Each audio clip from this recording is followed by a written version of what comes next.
자, 일단 납작납작을 한번 봅시다.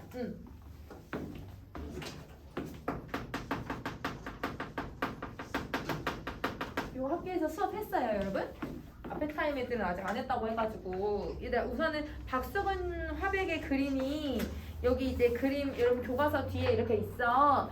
그림을 한번 자세히 좀 보시면 그림 얘들아 좀 이 그림이 원래 약간 이렇게 뭔가 뭐라 그러지? 약간 이렇게 크랙이 나 있는 것처럼 원래 그림이 그려져 있거든? 그러면 지금 사람을 보면 사람이 얘들아 뭔가 이런 입체감이나 아니면 원근법에 따라서 지금 그림을 그리고 있는 것처럼 느껴져요? 아마 얘들아 맨 뒤에서 그 그림 그거 보면 얘들아 입체감이나 원근법에 따라서 그림을 그리고 있는 거 아닌 것 같아요. 그치? 되게 단순하고 2차원적이고 평면적인 모습을 가지고 있지. 그치? 그러니까 그림을 얘들아 사람을 또 어떻게 했냐면 사람의 비율을 원래 비율대로 그림을 그리는 게 아니라 사람을 좀 어떻게 하지? 좀 작게 얘들아 이렇게 납작하게 얘들아 그림을 그리고 있잖아. 그래서 여기서 이 납작납작이라고 하는 이 표현은 그림을 그리는 방식이라고 생각을 해주면 될 것 같아. 그래서 지금 여기 화자는 여러분 화자는 박수근 화백인 것처럼 해서 지금 이야기를 하고 있는 거야. 자, 그러면 선생님이랑 다시 지문 한번 가볼게, 얘들아. 자, 그러면 이제 지문 한번 해석을 해봅시다. 자, 드문드문 세상을 끊어내서 며칠을 꾹 눌렀다가 이러면 눌렀다가에다가 밑줄 한번 그어줄래? 자, 그럼 선생님이 지금 이제 밑줄 그으라고 하는 애들은 이렇게 밑줄 그을 애들은 이런 어떤 의미를 가지고 있는지 좀 한번 살펴볼게요. 자, 이렇게 선생님이 이제 분홍색으로 밑줄 긋는 애들 여러분 의미예요. 첫 번째, 삶의 무게에 짓눌려서 고달프게 살아가는 서민들의 모습이에요. 그래서 얘는 삶의 얘들아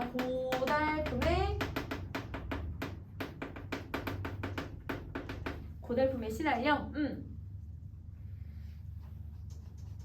시달려. 얘들아 그 짓눌린 채로 살아가는 서민들의 모습을 드러내주고 있다. 이렇게 생각하면 될 것 같아. 삶의 고달픔에 시달려서 짓눌린 채로 살아가는 서민들. 자, 그리고 이 누르는 게 얘들 아까 그 화백의 그림이 이렇게 쫙 납작해지는 그 모습이랑 똑같잖아. 그래서 얘는 박수근 그림의 특징이기도 해요.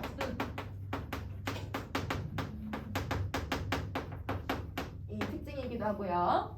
자, 그 다음 세 번째. 그림이 되게 평면적이고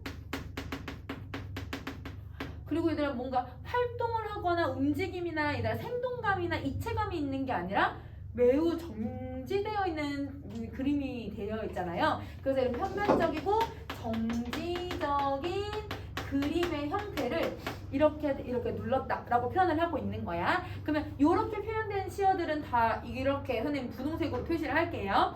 자, 이 한 며칠을 눌렀다가 벽에 걸어놓고 바라본다. 그럼 얘들아 그림을 그려서 벽에 걸어놓고 보고 있는 거지. 흰 하늘과 쭈구린 아낙네 둘. 얘들아 쭈구린 아낙네 둘 거기다 동그란 표시를 해주시고 이 사람들은 여러분 평범하고 가난한 서민들이에요. 평범하고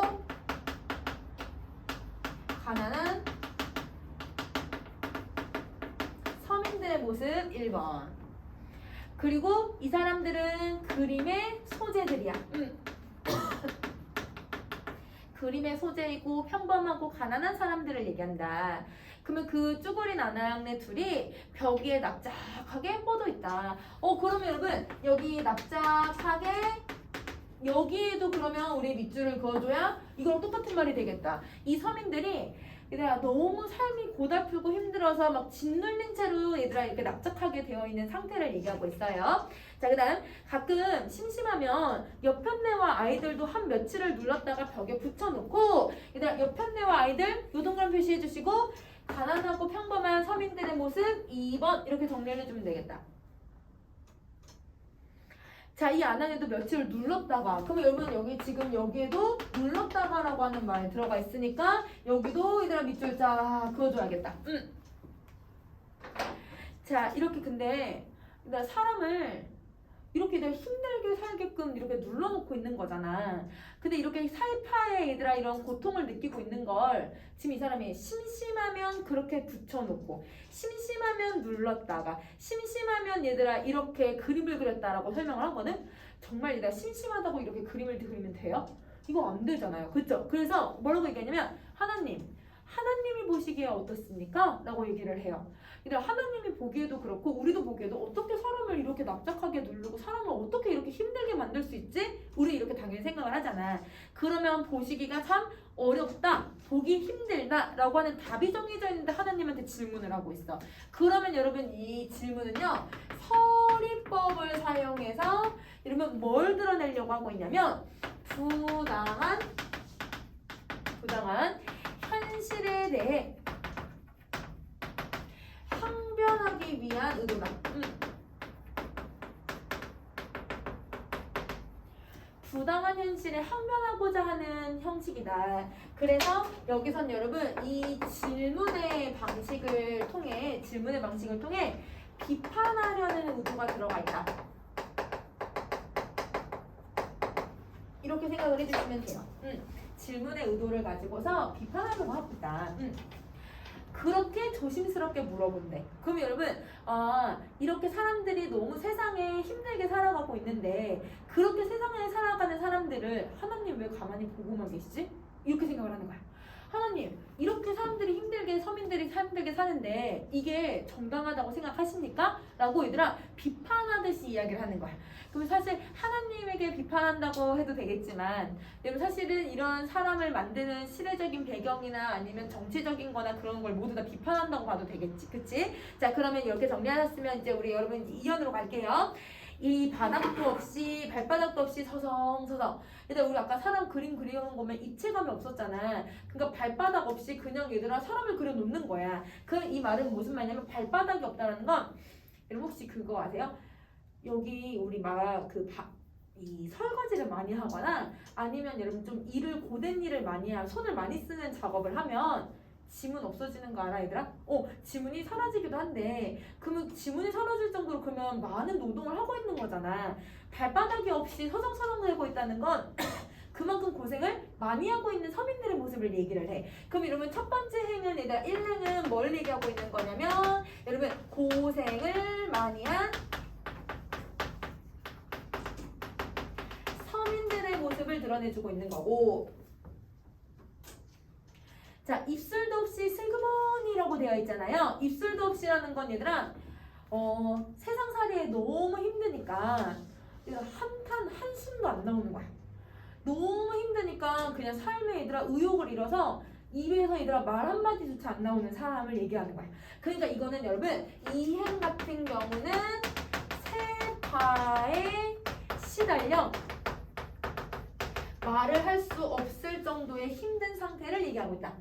세파에 시달려 말을 할 수 없는 상태. 자, 그 다음에 여러분 그러면 삼행도 한번 봐봐. 삼행도 표정도 없이 슬그머니. 얘들아 표정도 없대요. 표정이 왜 없냐면 감정을 잃어버려서 그래. 너무 힘드니까. 감정을 잃고 어둡게 살아가는 거죠. 감정을 잃어버린 상태로 어둡게 살아가는 그런 모습을 드러내주고 있다. 자, 그럼 다시 할게. 그렇게 웃고 나서 피도 눈물도 없이 바짝 말리기. 얘들아 이렇게 힘들게 사는 사람들을 얘들아 이 그림을 그리는 사람이 막 웃으면서 바짝 말려서 그림을 그린대요. 유화로 그려진 그림이거든요. 그럼 얘들아 유화는 얘들아 그게 되게 오랫동안 말려야 돼. 그래서 얘들아 그 기름으로 된 얘들아 그 물감이니까 물로 된 수채화와는 다르게 얘는 거의 한 일주일에서 열흘 정도는 말려야 바짝 말릴 수가 있거든요. 그러니까 여기서는 그림을 바짝 말리는 기법일 수도 있지만 사람들을 어떻게 하는 걸 수도 있어요. 얘들아 감정을 배제된 채 이 화폭에 얘들아 고착화시키는 모습을 드러내주고 있는 거야. 그럼 정리할게. 피도 눈물도 없이 바짝 마르기 같은 경우는 감정도 배제된 채 배제된 채 화폭에 납작하게 고착화되어 있는 서민들.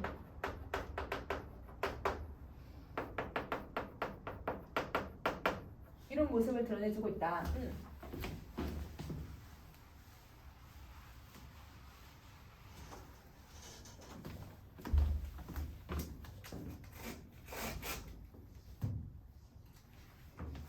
자, 자, 그 다음 다시 갈게요. 그러면 여러분 선생님 지금 1행부터 5행까지 읽었잖아요. 1행부터 5행까지가 그러면 뭐에 대한 내용이냐면 사실 이제 아까 위에서 나타났던 그림 속의 인물들을 어떻게 형성하고 있는지를 보여주고 있는 부분이야. 그러면 여러분 그림 속의 인물들은 되게 고달프게 살아가는 서민들이구나. 이걸 드러내주고 있고요. 고달픈 삶. 그럼 고달픈 삶을 살기 때문에 감정을 배제된 채 감정을 억누른 상태에서 그렇게 살아가는 서민들의 모습을 드러내주고 있다. 이렇게 생각해주면 될 것 같아. 자, 그 다음에 여러분 이제 6번째엔 가세요. 그리고는 드디어 납작해진 천지 만물을 한 줄에 깨워놓고 가히 없이, 가히가 없다는 건 끝없이라는 뜻이야. 끝없이, 한없이, 한없다는 것도 끝없다는 뜻이지. 끝없이 펄렁. 그럼 여러분 사람을요 우리 어렸을 때 여러분 그런 거 아니면 종이 인형 여러분은 인형을 갖고 안 놀았나? 선생님은 이제 종이 인형 이제 옷 갈아입히는 종이 인형이 있어가지고 얘들 이제 인형이 얘들아 평면처럼 이렇게 그냥 이렇게 있으면 얘들아 그걸 이제 여기 위에 옷이 이렇게 있어. 그럼 옷을 얘들아 어떻게 되어 있냐면 여기 위에 이런 식으로 얘들아 접을 수 있게 이렇게 되어 있는 애들이 있어. 그러면 그걸 이제 사람이 이제 이 인형에다가 사람 그 그림에다가 이렇게 접어가지고 옷을 입혀.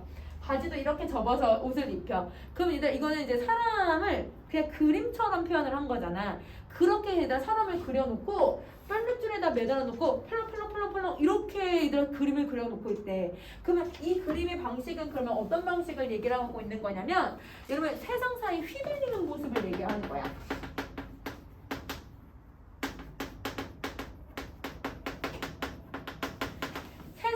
휘둘리는 모습을 펄렁펄렁이라고 하는 음성 상징어를 통해서 보여주고 있는 거죠. 사람들이 얘들아 축 늘어진 상태로 납작해진 상태로 펄렁 얘들아 시키는 대로만 움직이는 그 모습을 드러내주고 있다. 이렇게 생각하면 될 것 같아. 자, 근데 얘들아 이렇게 사람들이 얘들아 세상 사이에 이렇게 휘둘리는 이 모습 사실 되게 힘든 삶이잖아. 이게 얘들아 하나님에게 다시 또 질문을 해. 하나님 이렇게 보시니까 마땅합니까? 이젠 얘들아 말이 좀 달라? 아까는 어떻게 했냐면 1년에서 보시기 어떠세요? 얘들아 약간 이렇게 어떠니? 라고 물어봤다면 이게 마땅하다고 생각하니? 라고 이연에서는 얘들아 더 직설적으로 얘기를 해버려. 그러면 여기서도 서리적인 방식을 사용을 해서 1년이랑은 조금 다르게 더 직설적으로 항변하고 있다라고 생각을 해주시면 돼요. 더 직설적으로 항변하는 모습을 드러내주고 있다. 자, 그럼 여기까지 정리하셨으면 선생님이랑 그러면 이제 9쪽으로 가서 내용을 조금 정리 한번 해볼까 얘들아? 자, 9쪽 가볼게. 9쪽. 자, 이렇게 정리 한번 해보자. 이 글에 얘들아 지금 이 화자하고 하나님에게 지금 막 말을 건네는 방식을 쓰잖아요. 그걸 정리 한번 해볼게요. 여기서의 얘들아 화자예요. 진짜 박수근이 쓴 건 아니지만 박수근이 됐다고 생각하고 화자가 그림을 쓰는 거지. 그리고 나서 얘들아 이 사람이 그림을 그려. 그림을 그려. 자, 서글픈 얘들아 이 서민들의 모습을 그림을 그리는 거지. 자, 그리고 나서 뭘 하냐면요.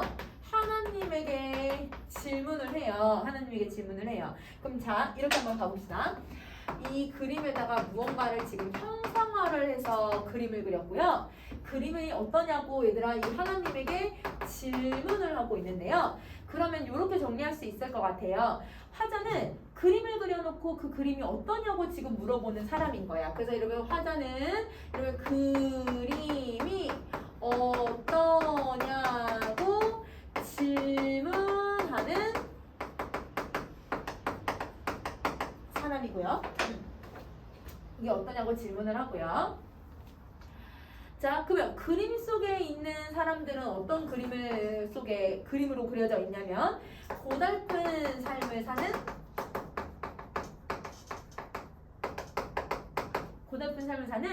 서민의 삶 모습을 그려내요.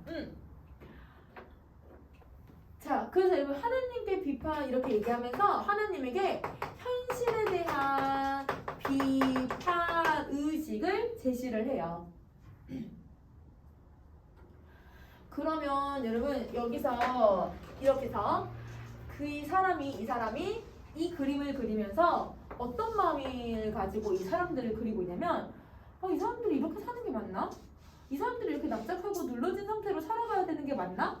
그림을 그리는 사람이 그림을 그리는 대상을 보면서 무슨 마음이 드냐면 연민의 마음이 드는 거야. 자, 그리고 이 그림을 얘들아 이 하나님에게 질문을 하는 이 과정에서 이 사람이 이게 맞나고 얘들아 이거를 분노하면서 이게 마땅하냐라고 하면서 비판하고 있다라고 생각을 해주면 될 것 같아. 그래서 그 화자가 어떻게 그림을 그리는 과정에서 어떤 감정을 드러내고 있는지 여러분 이렇게 생각을 해주시면 될 것 같고요. 자, 그러면 여기서 이제 우리는 이제 조금 더 한번 봐야 될 것 같아. 이제 교과서에서는 요 내용을 지금 질문을 할 거예요. 그럼 선생님이랑 밑줄 긋고 표시 좀 한번 해보자.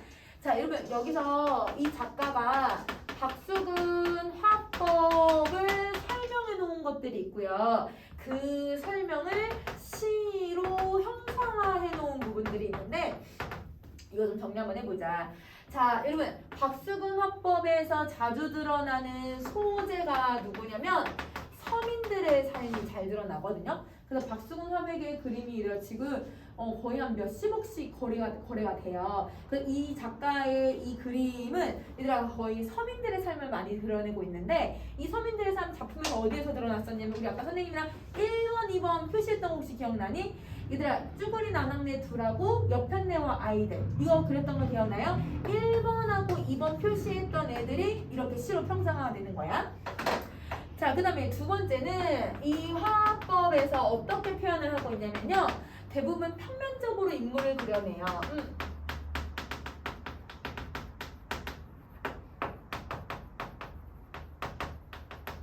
그러면 평면적으로 그림을 그리는 부분을 선생님이랑 밑줄을 한번 그어보자. 자, 여러분도 밑줄을 좀 그어주시면 좋을 것 같아요. 선생님이 주황색으로 이렇게 밑줄 그을 거예요. 물결 표시 그려서 여러분 밑줄 그어주세요. 어디냐면 여러분 1년에 1행 이게 이렇게 평면적으로 그리는 방식. 그리고 며칠을 눌렀다가 여러분 1년에 2행 이것도 평면적으로 그리는 방식. 그 다음에 여러분 1년에 5행 이것도 평면적으로 인물을 그리는 부분. 자, 그 다음에 2년에 여러분 5행 그리고 7행 이렇게가 평면적으로 인물을 그리는 박수근 화백의 특징을 그 시에다가 형상화하고 있다 이렇게 생각해 주면 되고. 자, 그럼 또 하나 더. 여러분 대상을 되게 단순화를 시켜요. 대상을 단순화를 시키는데 얘들아 단순화라는 건 우리 얘들아 헬로키티 보면 헬로키티 토끼인데 얘들아 그 토끼 그 고양이지? 얘들아 그 고양인데 고양이의 눈, 코, 입이 다 들어가 있니? 헬로키티? 입 없거든? 단순화를 시켜놓은 거잖아. 여기서도 인물을 단순화를 시키고 있는 부분을 찾아볼 건데요. 이게 어디냐면요. 우리 아까 선생님이랑 정리했었던 거야. 2연 1행, 2행, 3행을 얘기를 해. 그래서 여러분 여기는 2연 1행부터 3행까지가 단순화를 시키는 부분이다. 이렇게 정리를 해주면 좋을 것 같아. 자, 그럼 여러분 표현법만 더 정리해볼게요. 여러분 표현법은 반복되는 구절들이 좀 많이 있어요. 그렇죠? 근데 완전 똑같이 반복되는 건 아니고 비슷하게 반복되는 구절들이 많잖아. 그래서 반복, 변주, 그 다음에 여러분 서리법 되게 중요하고요. 그 다음에 얘들아 우리 부사어를 되게 많이 사용해. 우리 모라니 피기까지는도 부사어를 되게 많이 썼잖아요. 여기도 부사어를 많이 써. 어디에 있냐면 여러분 우리 이연에 보면 서성서성, 슬그머니 뭐 이런 표현들이 있잖아. 드디어 이런 것들 이런 모든 것들이 다 부사어라고 좀 생각을 해주면 될 것 같아. 그래서 부사어를 의도적으로 좀 많이 쓰고요. 이런 음성상징어도 사용을 했잖아요. 음성상징어에다가 펄렁펄렁 막 이런 말 썼으니까 얘네들 이렇게 기억하면 되고. 그 다음에 시제를 봐봐봐. 얘들아 시제가 다현재 시제야. 자, 다현재 시제를 사용을 하니까 아무래도 어떤 효과를 만들어내냐면 여러분 현장감, 사실성, 그 다음에 생동감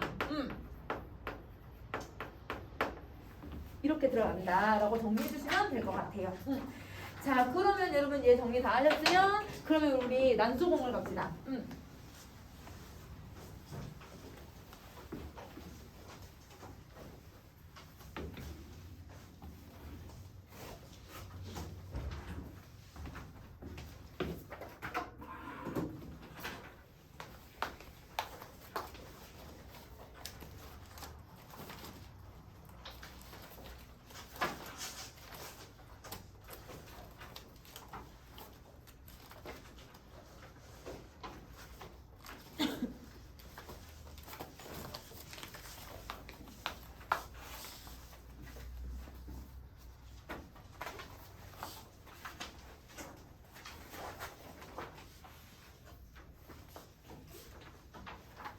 이거 어디에 있지?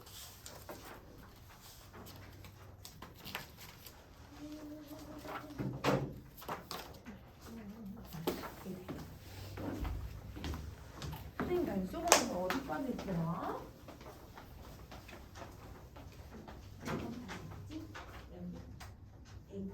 아, 180%.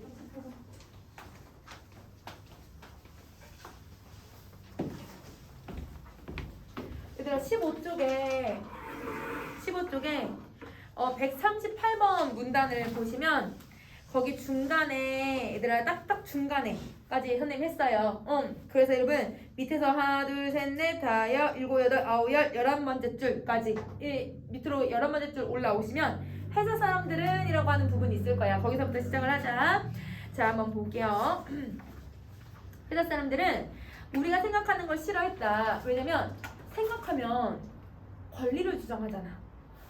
그럼 생각하면 권리를 주장하니까 그래서 싫은 거야. 그래서 여기서 싫어하는 이유는 권리를 주장할까봐.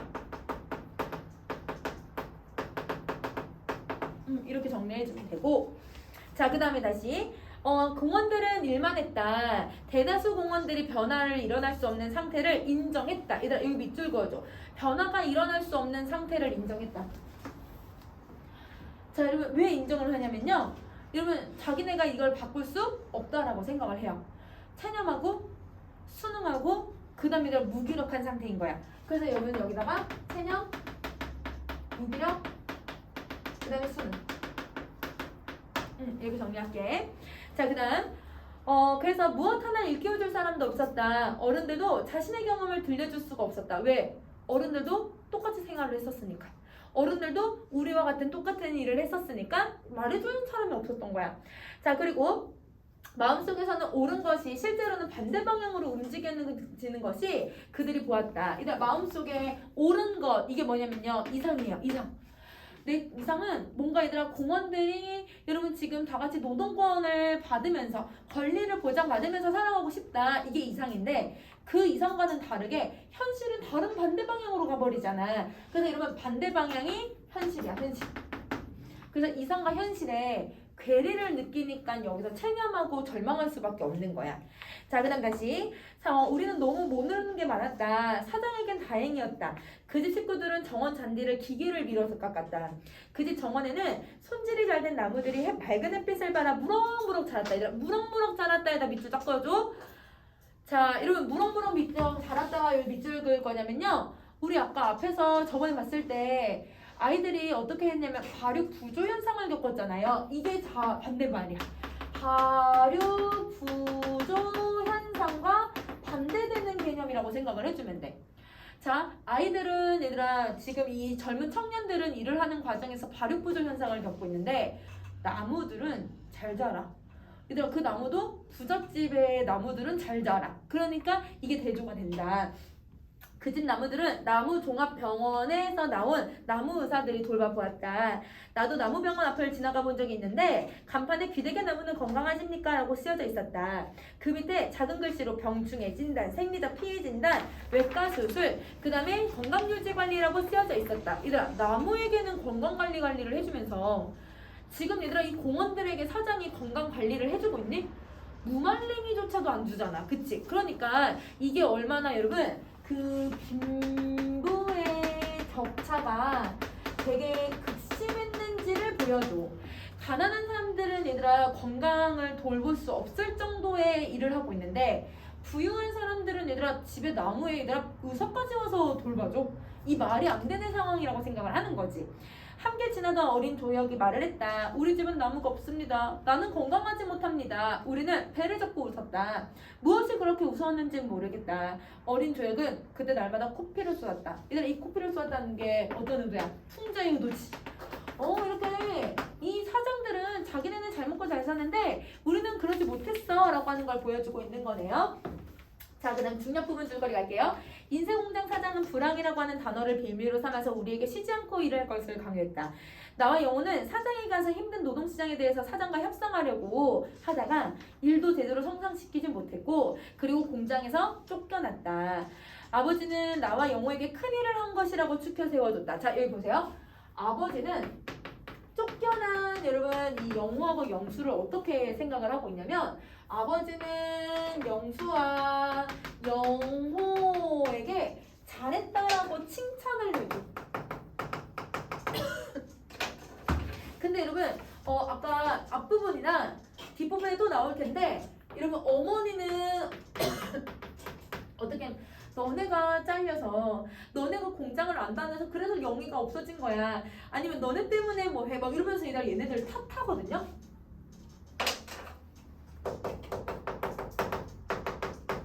그러면 왜 어머니하고 아버지의 태도가 다를까? 이걸 생각을 해볼 필요가 있을 것 같아. 자, 여러분 아버지는 무슨 책을 읽었지 얘들아? 1만 년 후의 세계를 읽었잖아요. 그게 뭐였어요? 이상적인 세계에 대한 아버지에 대한 이상 세계에 대해서 얘기를 하는 거잖아. 아버지가 생각했을 때도 노동의 권리가 지켜져야 되는 게 이상 세계의 하나의 일면인 거라고 생각을 해주면 될 것 같아.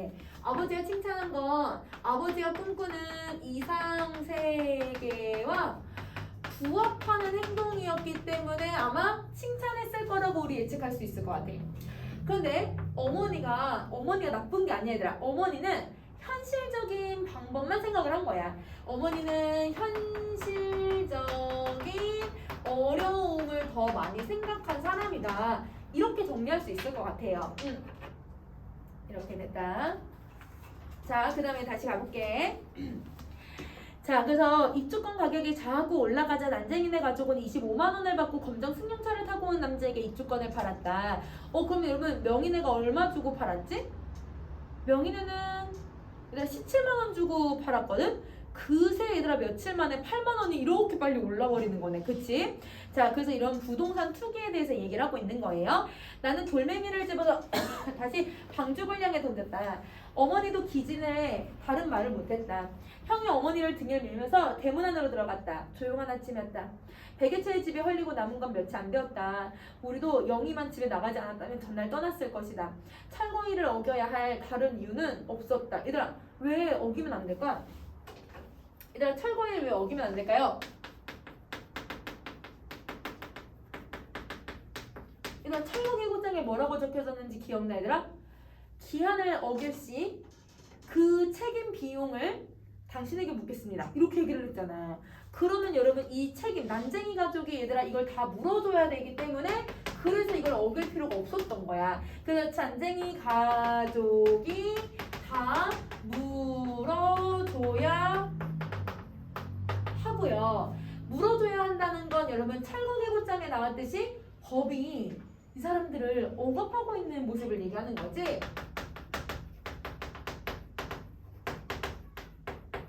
법의 냉혹함과 법의 억압적인 모습을 드러내주고 있다. 이렇게 생각하시면 돼요. 자, 그 다음 다시 할게요. 자, 행복동 생활의 마지막 며칠은 우리에게 악몽과 같았다. 우리는 영희를 찾아서 헤매었고 영희를 본 사람은 없었다. 영희는 가방도 들지 않고 집을 나갔다. 갖고 가는 건 줄 끊어진 기타와 펜지 2송이. 이들 우리 이거 줄 끊어진 거랑 펜지 2송이 다 정리 한번 했었잖아요. 줄 끊어진 기타가 뭘 얘기했었어? 영희의 꿈이 좌절될 거다. 이거 얘기했었고, 그치? 그 다음에 여러분 여기서 펜지꽃 2송이는 누구를 상징하고 있냐면 영희를 상징한다. 이렇게 생각해주면 될 것 같아. 그래서 여러분 펜지꽃 2송이에다가 영희라고 써줄까?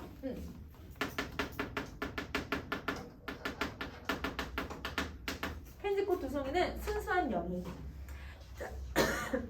나는 좀 큰 돌멩이를 집어던졌다. 이번에도 소리를 들을 수 없었다. 잔물결이 수초 사이에 밀려왔다. 지섭이 이발관집 공터를 지나 곧장 걸어오고 있었다. 자, 이발관 공터를 지나서 곧장 걸어올 수 있었던 이유가 뭐냐면요. 집들이 다 철거되었기 때문이에요. 그래서 여러분 이 지섭이가 바로 이렇게 올라오는 거야.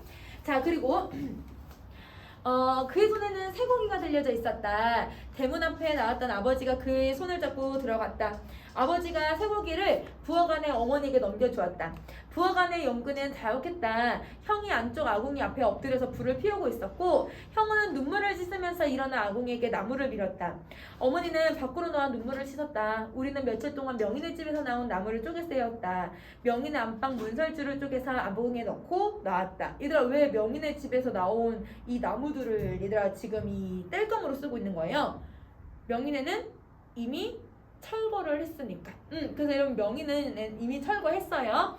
자, 그리고 형의 몸에선 연기 냄새가 났다. 아버지는 같은 기침을 했고 아버지와 지섭은 아무 말도 하지 않았다. 지섭은 아버지에게 빌려준 책을 읽었다. 그럼 여기까지? 여러분 지금 지섭이가 뭘 갖고 왔어요? 쇠고기 갖고 왔잖아요. 그죠? 그럼 여러분 이 쇠고기의 의미 생각해봐야겠다. 여러분 어렸을 때 고기 굽는 냄새가 나도 얘네들 고기 먹을 수 있었어 없었어? 고기 못 먹었잖아요. 근데 되게 아이러니하게 집에서 마지막 날일 때 쇠고기를 먹고 있네. 그래서 여러분 지금 여기서 이 쇠고기라고 하는 건 어릴 적에는 가난해서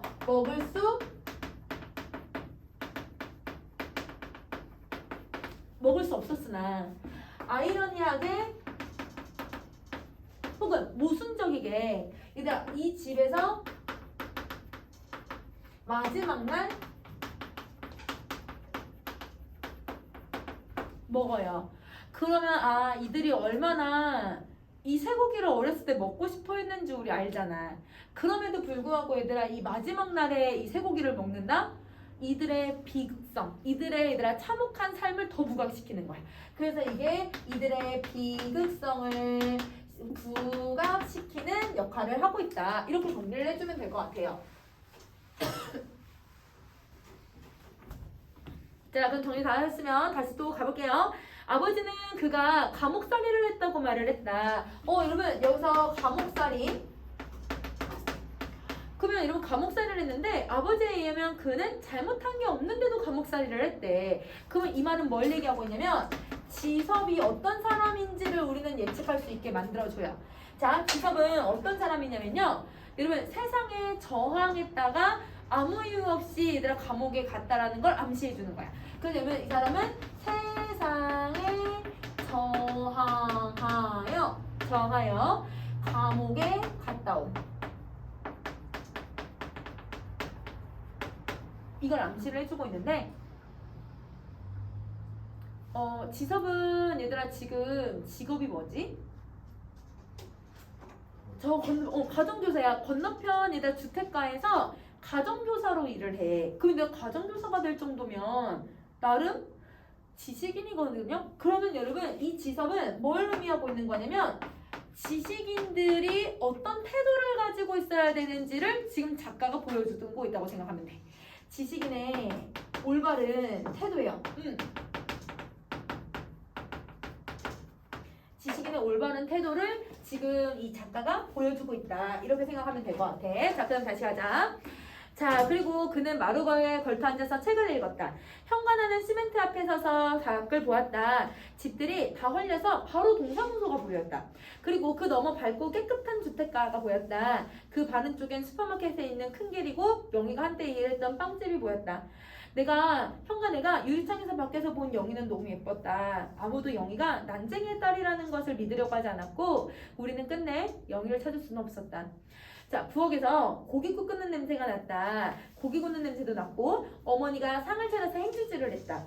동사무소 앞에 사람들이 서 있었다. 새망치를 든 사람들이었다. 이 사람들 철거하러 온 사람들이죠. 그쵸? 자, 그리고 내가 대문을 그들이 철어버린 집을 공터를 가로질러서 우리 집을 찾아오고 있었고 내가 대문을 잠갔다. 어머니가 밥상을 차렸고 형은 형을 들어서 마루에 놓았다. 형은 나를 걱정했다. 왜냐면 영호의 성격이 어떠냐면 우리 얘들아 1부에 나왔었잖아. 영호의 성격 어땠어 얘들아? 다혈질이고 욱하는 성격이었단 말이야. 그치? 그래서 영호는 다혈질이고 욱하는 성격을 가지고 있으니까 형은 혹시나 철거하는 사람들이랑 싸우면 어떡하지 우리 동생이? 우리 동생이 막 치고 먹고 싸우면 어떡하지? 이렇게 걱정을 한 거야. 괜히 걱정했다. 그들은 새망치로 머리를 내려친다 해도 나는 가만히 있었을 것이다. 얘들아 밑줄 그어줘. 가만히 있었을 것이다. 얘들아 왜 가만히 있을 거라고 얘기를 하냐면요. 체념했기 때문이에요. 어차피 지금 이 마지막 날까지 내가 해봤자 바뀔 수 있는 건 없으니까 삶에 대한 여러분 이 체념의 마음 때문에 자기는 가만히 있을 거라고 얘기하는 거야. 아버지가 먼저 수저를 들었다. 그 옆자리에서 지섭이 수저를 들었고 어머니 마루 끝에 앉아 국을 마셨다. 현관애가 밥을 국에 말았다. 대문 두드리는 소리가 났다. 봐봐. 근데 우리 아까 141번 시작할 때 먼저 이 철거하는 사람들 나왔죠. 그리고 얘들아 밥을 준비하는 식사 준비하는 모습 나오죠.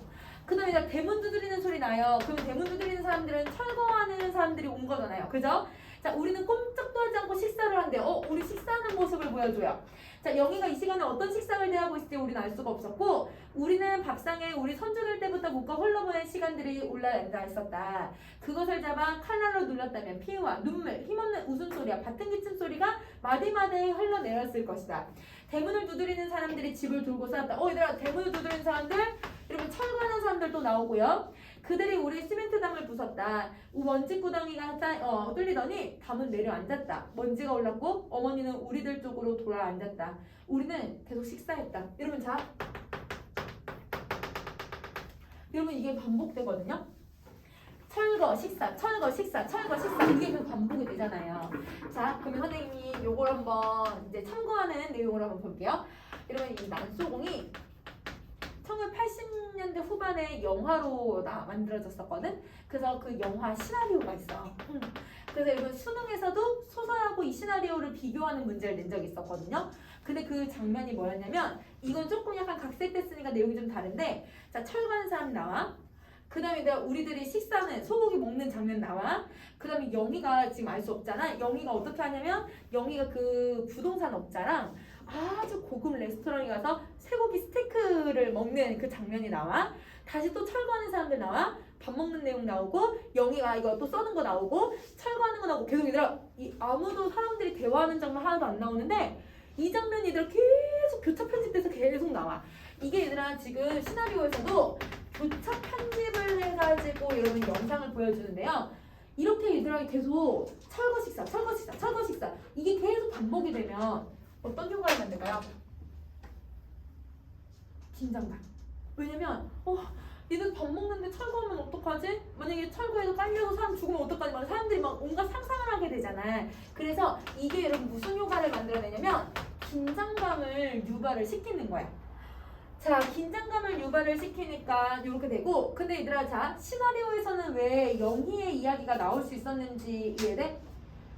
얘는 몇 인칭 시점이지? 우리 소설은 1인칭 주인공 시점이니까 영희의 소식을 알 수 있어요? 없어요? 없죠. 근데 여러분 우리 시나리오는 여러분 이게 있어요? 없어요? 이게 서술자가 없으니까 영희의 모습도 보여줄 수 있는 거야. 그러니까 이거는 얘들아 시나리오하고 그 다음에 얘들아 이런 소설을 비교하는 문제도 낼 수 있으니까 그냥 참고용. 그래서 이렇게 이것만 좀 기억을 해주면 될 것 같아. 자, 그럼 이제 내용을 좀 한번 살펴보자. 어디 내용을 보냐면, 자, 여기 마지막 식사에서 선조들 때부터 묵고 흘러보낸 시간이 올라앉았다. 칼날로 눌렀다면 피와 눈물, 힘없는 웃음소리, 밭은 기침 소리가 났을 거다라고 얘기를 하잖아요. 그러면 여기서 우리는 마지막 식사의 의미를 정리를 해봐야 될 것 같아요. 마지막 식사의 의미. 자, 가보자. 마지막 식사는 첫 번째 여러분 어떤 의미를 가지고 오냐면요. 추억이 담긴 집에서의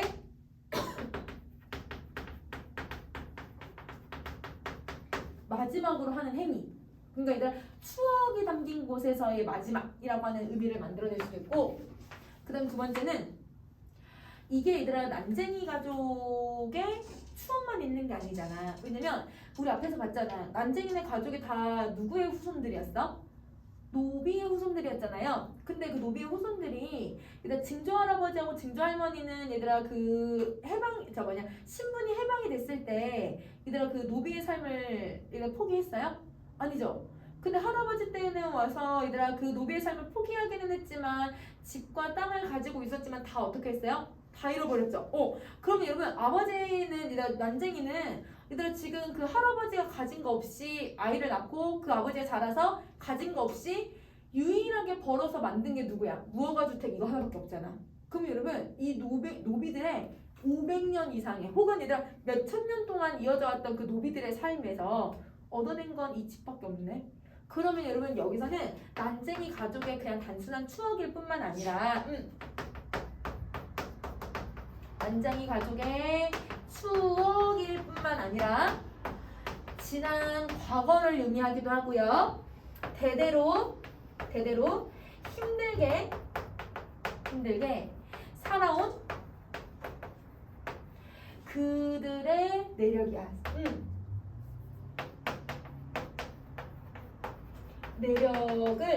내력을 응축시켜 놓은 게 얘들아 이 마지막 시사예요.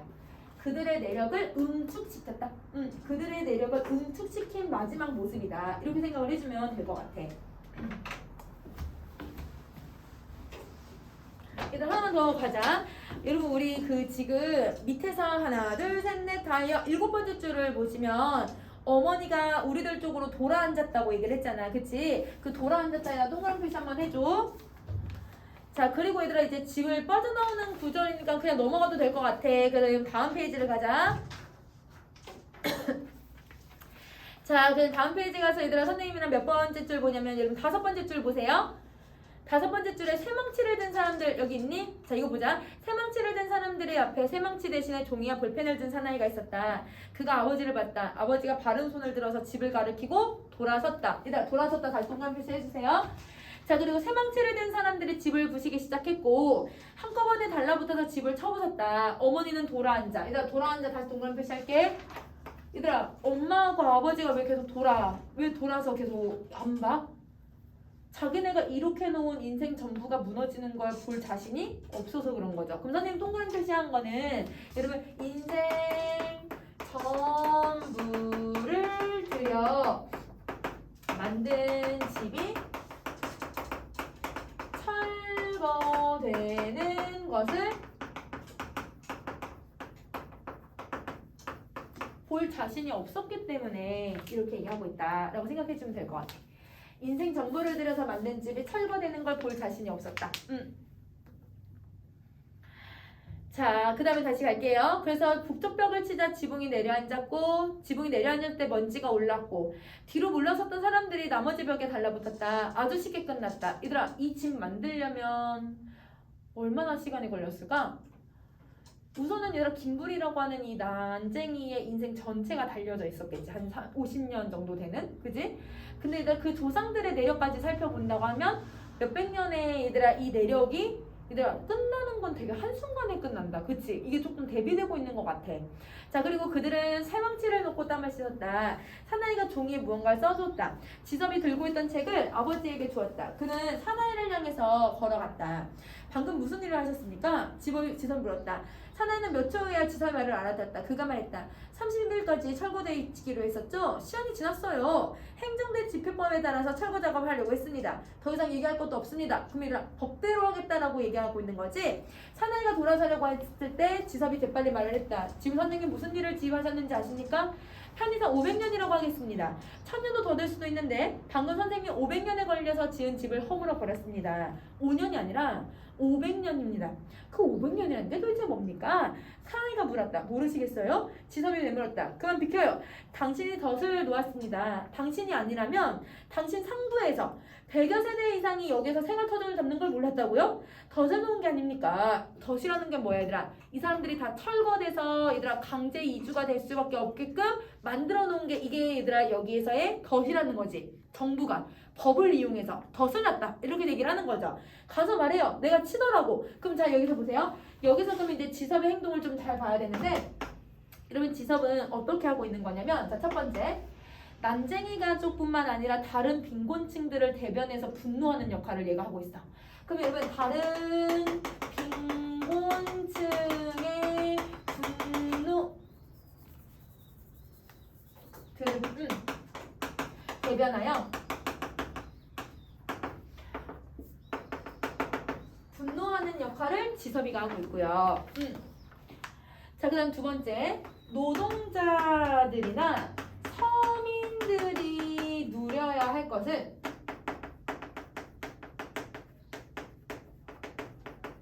자본가가 뺏는 부조리한 현실을 비판해요. 그래서 여러분 다른 빈곤층을 대변해서 여러분 분노하는 지섭의 모습과 노동자와 서민들이 누려야 할 것들을 자본가가 뺏는 부조리한 현실을 비판하고 있다.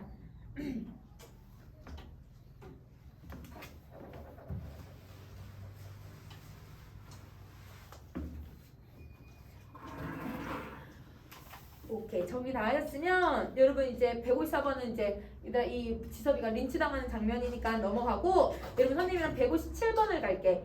아는 사람이 말하게 해라. 아버지가 이렇게 얘기를 하고 있는데 여기서 아는 사람이라는 건 이거죠. 지식인이에요. 그럼 여러분 지식인의 현실 참여 문제를 아버지가 말을 해. 지식인이 해야 된다. 그럼 여러분 이 지식인들이 사회적인 안목을 가지고 있으니까 그 사람들이 참여해야 된다라고 얘들아 문제에 대해서 요구하고 있는 거야. 자, 여러분 우리 그 민주화 운동 했을 때 맨 처음에는 여러분 그 학생들하고 시민들만 했다가 이게 막 얘들아 정보 안 들어줘. 근데 서울대 교수들이 얘들아 지지한다 라고 딱 얘기하는 순간 며칠 안 돼서 바로 뭐 했어요 여러분?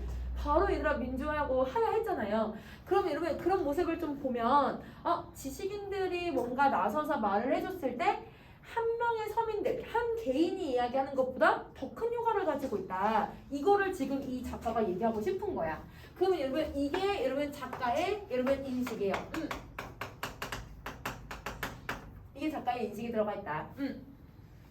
자, 그 다음 다시 갈게. 자, 그 다음에 얘들아, 우리 선생님 158번에서 이제 끌려가는 장면이니까 읽어보시면 될 것 같고, 여러분 선생님이랑 158번에서 하나, 둘, 셋, 넷, 다여, 7번째 줄 내려오자. 아버지가, 이분 찾았니? 아버지가 그들을 향해 걸어갔다. 이거, 자, 아버지의 작은 그림자가 아버지를 따라갔다. 그래서 아버지의 작은 그림자는 신체적인 약자를 얘기하는 걸까, 여기서는? 현실적인 약자를 얘기하고 있는 거겠지? 그래서 여러분 거기서 아버지의 작은 그림자는 현실적 약자를 가리키고 있다. 나는 더 이상 견딜 수가 없었다. 잠이 나를 눌러왔다. 나는 부서진 대문 한 짝을 끌어서 내어서 그 위에 엎드렸다. 햇살을 등에 뜯기면서 나는 서서히 잠에 들었다. 그러니까 우리 잠에다가 네모 표시를 해주고 미친 거냐 왜 잠이 들까 이런 상황에서 여러분 이게 선생님이 며칠 전에 뉴스도 봤는데 우크라이나에서 지금 전쟁을 하잖아요. 근데 거기서 어떤 아이가 여러분 그 폭격에 의해서 부모를 잃고 애는 안 다쳤는데 애가 그 폭격 그 충격 트라우마 때문에 잠에서 안 깨어난대. 얘가 의식이 없는 게 아니라 의식은 있어. 의도적으로 얘가 머리에서 일어나지 마 해가지고 잠에서 안 일어난대요. 그러니까 얘들아 이게 의학적인 병명이 있다고 하더라고요. 내가 너무 큰 충격을 받았을 때 혹은 내가 뭔가 되게 무력감을 느꼈을 때 의도적으로 현실을 회피하기 위해서 잠을 잔다라고 나오더라고. 그러면 여러분 여기서도 얘가 너무 얘들아 이거에 대해서 큰 충격뿐만 아니라 무력감, 세상에 대한 무력감 때문에 잠을 자고 있다라고 생각을 해주면 돼. 이 말도 안 된다가 아니라 이 잠이라는 건 여러분 암울한 현실에 대한 여러분 영혼의 무력감이야. 암울한 현실에 대한 무력감을 얘기한다. 자, 그래서 세계 친구들하고 지섭을 제외하고는 세상이 모두 이상하다. 이러면 이 세상에 대한 의문점을 가지고 있거든요. 세상에 대한 이 의문점을 드는 이유는 요거 때문이에요. 부당한 일이 정당화가 되고 있잖아요. 이러면 부당한 일이 정당화되는 세상이 이건 이해가 안 된다 이렇게 생각을 하는 거고 아버지와 지섭마저 이상했다. 그럼 여러분 여기 아버지하고 지섭에 대한 의문점을 가지고 있는데요. 이거는 얘들아 이런 부조리한 사회에서 어떻게 이상형을 꿈꾸지? 에 대한 의문점이야. 그래서 여러분 부조리한 사회에서 이상 세계를 꿈꾸는 이 모습이 이해가 되지 않는다. 이렇게 영호는 생각을 하는 거야. 자, 영희가 꿈을 꿨는데 영희가 편집꽃 두 송이를 공장 폐수에다가 버렸다. 자, 여러분 우리 영희는 아까 여러분 그 편집꽃 두 송이가 영희를 상징한다고 했잖아요. 그런데 그거를 공장 폐수에다가 버린다는 건 공장 폐수는 당시 산업화와 도시화로 인한 문제점이었거든. 그러면 여러분 영희의 꿈은 영희의 얘들아 이 순수함은 누구 때문에 더러워진다는 걸까? 산업화 때문에 더러워질 거다라는 걸 암시해주고 있는 단어야. 그래서 얘는 이렇게 해서 정리해주면 얘들 2부까지 내용 정리할 수 있을 것 같아.